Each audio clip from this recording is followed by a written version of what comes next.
ফুল বেঞ্চের বৈঠক ছিল নির্বাচন কমিশনের। উপস্থিত ছিলেন ওই বৈঠকে জ্ঞানেশ কুমার। নির্দিষ্ট সময়ে কি হিয়ারিং শেষ হবে, এই প্রশ্ন সিইওকে করেছেন জ্ঞানেশ কুমার। এরকমটাই জানা যাচ্ছে। জ্ঞানেশ কুমারের এই প্রশ্নের মুখে আগামীকালকের মধ্যেই সব নোটিশ ইস্যু করতে হবে।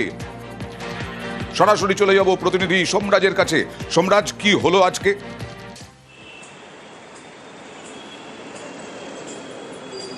দেখো, প্রায় 2 ঘন্টারও বেশি সময়সীমা ধরে রাজ্যের এসআইআর এর অগ্রগতি সম্পর্কে বৈঠক করে জাতীয় নির্বাচন কমিশনের ফুল বেঞ্চ, যেখানে ভার্চুয়ালি দিল্লির অবজারভার ছিলেন, ভার্চুয়ালি ছিলেন রাজ্যের মুখ্য নির্বাচনী আধিকারিক ও স্পেশাল রোল অবজারভারও। যেটা সূত্র মারফত জানা যাচ্ছে, রাজ্যের মুখ্য নির্বাচনী আধিকারিকের থেকে দেশের মুখ্য নির্বাচন কমিশনার জ্ঞানেশ কুমার জানতে চান যে নির্দিষ্ট সময়সীমার মধ্যে কি শুনানি প্রক্রিয়া শেষ করা সম্ভব হবে। উত্তরে রাজ্যের মুখ্য নির্বাচনী আধিকারিক মনোজ কুমার আগরওয়াল জানান যে বেশিরভাগ জেলাতেই শেষ করা সম্ভব, কিন্তু কয়েকটি জেলায় সম্ভব নাও হতে পারে। বিশেষ করে উত্তর 24 পরগনা, মুর্শিদাবাদ, দক্ষিণ 24 পরগনার মতো বড় জেলাগুলিতে নির্দিষ্ট সময়সীমার মধ্যে শুনানি নাও শেষ করা হতে পারে বা সম্ভব নাও হতে পারে বলে এদিন কার্যত ইঙ্গিত দেন রাজ্যের মুখ্য নির্বাচনী আধিকারিক মনোজ কুমার আগরওয়াল। দেশের মুখ্য নির্বাচন কমিশনার জ্ঞানেশ কুমার নির্দেশ দেন আজকের বৈঠকে, যেটা সূত্র মারফত জানা যাচ্ছে, আগামীকালকের মধ্যেই যাতে সব নোটিশ জেনারেট করে দেওয়া হয় এবং 1 তারিখের মধ্যেই বিএলও মারফত সব নোটিশ যাতে শুনানিতে ডাক পাওয়া ভোটারদের দিয়ে দেওয়া হয় সেটা নিশ্চিত করার নির্দেশ দিয়েছেন। পাশাপাশি ইআরও এবং এইআরওদের উদ্দেশ্যে সতর্ক বার্তা দিয়েছেন দেশের মুখ্য নির্বাচন কমিশনার জ্ঞানেশ কুমার। কমিশন সূত্রে জানা যাচ্ছে, ভার্চুয়ালি দিল্লির যে অবজারভাররা উপস্থিত ছিলেন বৈঠকে, অবজারভারদের উদ্দেশ্যে দেশের মুখ্য নির্বাচন কমিশনার জানান যে দেখা যাচ্ছে অনেক ক্ষেত্রেই যে ডকুমেন্টগুলি আপলোড করার কথা বলা হচ্ছে, ইআরও এইআরওরা এ রাজ্য থেকে অনেক এলাকা থেকেই সেই ডকুমেন্টগুলির বদলে অনেক ক্ষেত্রে ব্যাংকের পাসবুক আপলোড করে দিচ্ছেন, অনেক ক্ষেত্রে প্যান কার্ড পর্যন্ত আপলোড করে দিচ্ছেন। অর্থাৎ এসআইআর নির্ধারিত ডকুমেন্ট সেগুলি নয়। এবং এক্ষেত্রে দিল্লি থেকে আসা অবজারভারদের সতর্ক করে দেশের মুখ্য নির্বাচন কমিশনার বলেন যে এইগুলি যেন আপলোড না করা হয় এবং এক্ষেত্রে অবজারভারদের সতর্ক করতে হবে ইআরও এইআরওদের যাতে এই ডকুমেন্টগুলি আপলোড না করা হয়। আগামী দিনে এর জন্য শাস্তিমূলক পদক্ষেপের ইঙ্গিতও দেশের মুখ্য নির্বাচন কমিশনার দিয়েছেন বলে কমিশন সূত্রে জানা যাচ্ছে।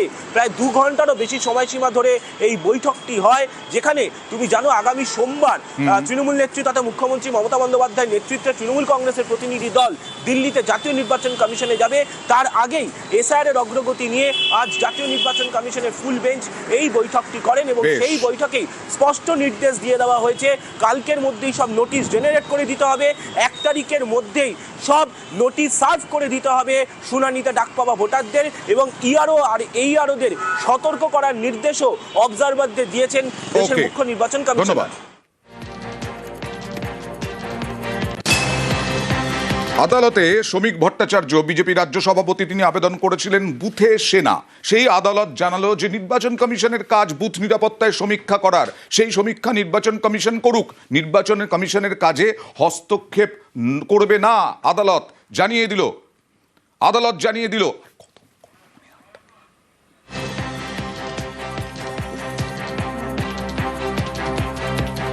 বুথের পরিকাঠামো নিরাপত্তা সংক্রান্ত সমীক্ষার কাজ নির্বাচন কমিশনের। সরাসরি চলে যাব প্রতিনিধি অর্ণবের কাছে।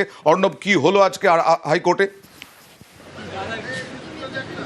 দেখো, কলকাতা হাইকোর্ট হস্তক্ষেপ করবে না এমনটা বলেনি। কলকাতা হাইকোর্ট বলেছে এই মুহূর্তে এই মামলায় 2 মূল পক্ষ, রাজ্য সরকার এবং একই সঙ্গে জাতীয় নির্বাচন কমিশন, এই 2 পক্ষের বিরুদ্ধে কোনো মন্তব্য করা থেকে মনে করছে এটা জাতীয় নির্বাচন কমিশনের কাজ। জাতীয় নির্বাচন কমিশন রাজ্য সরকারকে বলতে পারে বুথের প্রত্যেকটা বুথ যাতে নিরাপদ হয়, পরিকাঠামো যাতে যথোপযুক্ত হয়, তার ব্যবস্থা রাজ্য সরকারকে করার কথা নির্বাচন কমিশন বলবে। এক্ষেত্রে হাইকোর্টের অনুকূল এই হস্তক্ষেপ কেন? এবং এই জায়গায় নির্বাচন কমিশনের আইনজীবী তিনি বলেন যে প্রায় 40% কাজ ইতিমধ্যে সম্পূর্ণ করেছিল যে বেসরকারি সংস্থা, তারা কোন এক অজ্ঞাত কারণে সেই কাজ অসম্পূর্ণ রেখেই তারা বন্ধ করেছে। কাজে ওই বুথ সমীক্ষা অর্থাৎ বুথের পরিকাঠামো সংক্রান্ত যে সমীক্ষা, সেটা কি করে? কারণ এর আগে ভোট হয়েছে 2024 সালে, বড় ভোট আমরা জানি, লোকসভা ভোট। তারপর বুথের পরিস্থিতি কীরকম রয়েছে সেটার জন্য প্রতি বছরই সার্ভে করা হয়। সেই সার্ভে রাজ্য সরকার নির্ধারিত সংস্থা করেনি। এই অবস্থায় কলকাতা হাইকোর্টের হস্তক্ষেপ প্রার্থনা করেছেন বিজেপি রাজ্য সভাপতি। এক্ষেত্রে জাতীয় নির্বাচন কমিশন কি ভাবছে, তাদের অবস্থান কি, সেটা আদালতে জানানোর নির্দেশ দিয়েছে প্রধান বিচারপতি ডিভিশন বেঞ্চ। এবং একই সঙ্গে এক সপ্তাহের মধ্যে এই অবস্থান জানার পর পরবর্তী বিবেচনার বিষয়ে আদালত তার অবস্থান স্পষ্ট করবে, এমনটা প্রধান বিচারপতি সুজয় পালা ডিভিশন বেঞ্চ জানিয়েছে। কাজেই এই মামলায় প্রাথমিকভাবে কোনো হস্তক্ষেপ না করা করলেও কোনো মন্তব্য থেকে বিরত থাকবে, এমনটা জানিয়েছেন প্রধান বিচারপতি। বেশ, আর এসআইআর হিয়ারিং চলছে। হিয়ারিং এ আবার এসআইআর এনআরসি আতঙ্ক। এই দেখুন, 66 বছরের বৃদ্ধ, বিশেষভাবে সক্ষম, তিনিও আতঙ্কিত ভগবান গোলায়। এইভাবে আসতে হয়েছে তাকে। আবার একজন বৃদ্ধা, তাকেও আসতে হয়েছে হিয়ারিং এর লাইনে, তিনিও আতঙ্কিত। এই আতঙ্কের জন্যই 2002-এ নাম থাকার পরেও শুনানিতে ডাকায় আতঙ্ক। কথা বলবো প্রতিনিধি প্রণবের সঙ্গে। প্রণব, দেখো, ভগবান গলায় এই ধরনের চিত্র সমস্ত মুর্শিদাবাদের প্রায় 17 লক্ষ মানুষকে এইভাবেই হিয়ারিং এ রেখেছে। যাদের 2002 সালের নাম রয়েছে তাদেরকেও কিন্তু ডাকা হচ্ছে, আর সেখানে কিন্তু তাদের আতঙ্কের রীতিমতন ভাবে আতঙ্কিত। 66 বছরের বয়স্ক ঠিক মতন ভাবে হাঁটতে পারেন না, লাঠির ওপর ভর করে তারা আসছে। কিন্তু তাদের একটাই যে যদি বের করে দেয়, যদি নাম না ওঠে, সেই কারণে কিন্তু তারা কাগজপত্র নিয়ে সকালবেলা থেকে তা কিন্তু হন্যে হয়ে বসে থাকছেন এই হিয়ারিং সেন্টারগুলোতে। এবং মুর্শিদাবাদের প্রায় 17 লক্ষ মানুষকে এইভাবে হয়রানি করা হচ্ছে বলে কিন্তু বিভিন্নভাবে অভিযোগ এবং বিভিন্ন জায়গায় প্রতিবাদ সভাও হচ্ছে। কিন্তু সাধারণ মানুষদের ভেতর থেকে কিন্তু আতঙ্ক কাটছে না।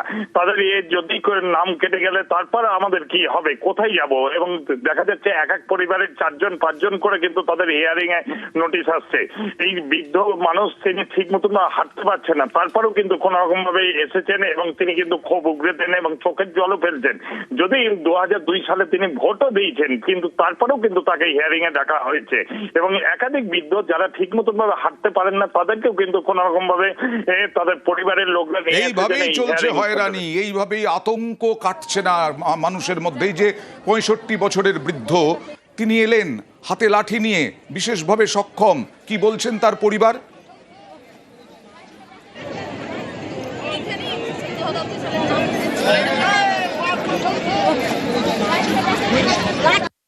অবস্থা এত খারাপ, তারপরও কেন এখানে এলে? আমি আতঙ্কে আছি, আমার ভয়। ভয় কিসে? যে 2000 নাম আছে, তবে যদি কেটে দেয় পাঠিয়ে যদি। কি ভুল ছিল আপনার? বলো, এই 2000 লিস্টে হার শেখ ছিল। হ্যাঁ, আমার ছবিতে আছে হার জালি। এই ভুলের জন্য আপনাকে আসতে আছে। 2002-এ নাম আছে, তাও আমাকে লুটিসের ডাক করা হয়েছে।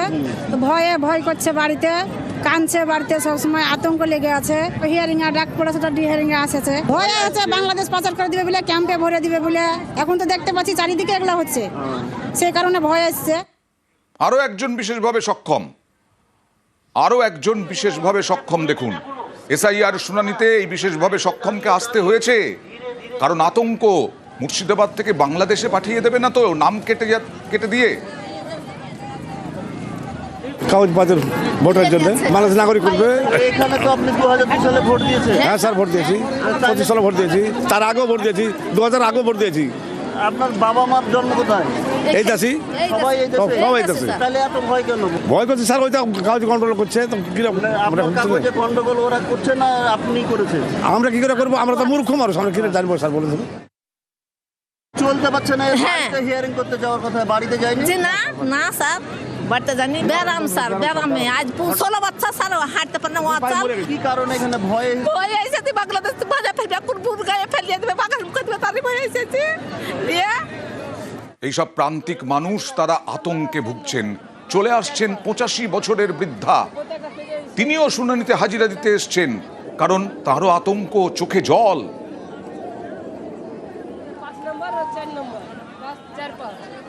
85 বছর হয়েছে, কত হয়েছে খেয়াল নেই। বাংলাদেশ পাঠিয়ে দেবে তার ভয় হয়েছে।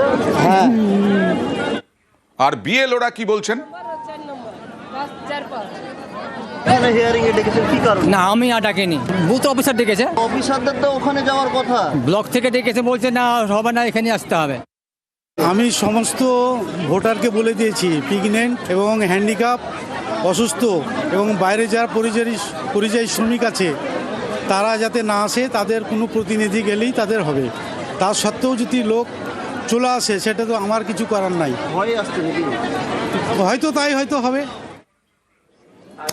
লিখে দিলেন, দ্বীপের পাশে আপনার নামটা ডটে দিয়ে লিখে দিলেন। যারা বলে ছাপ করছে তারই নাম লেখা হবে।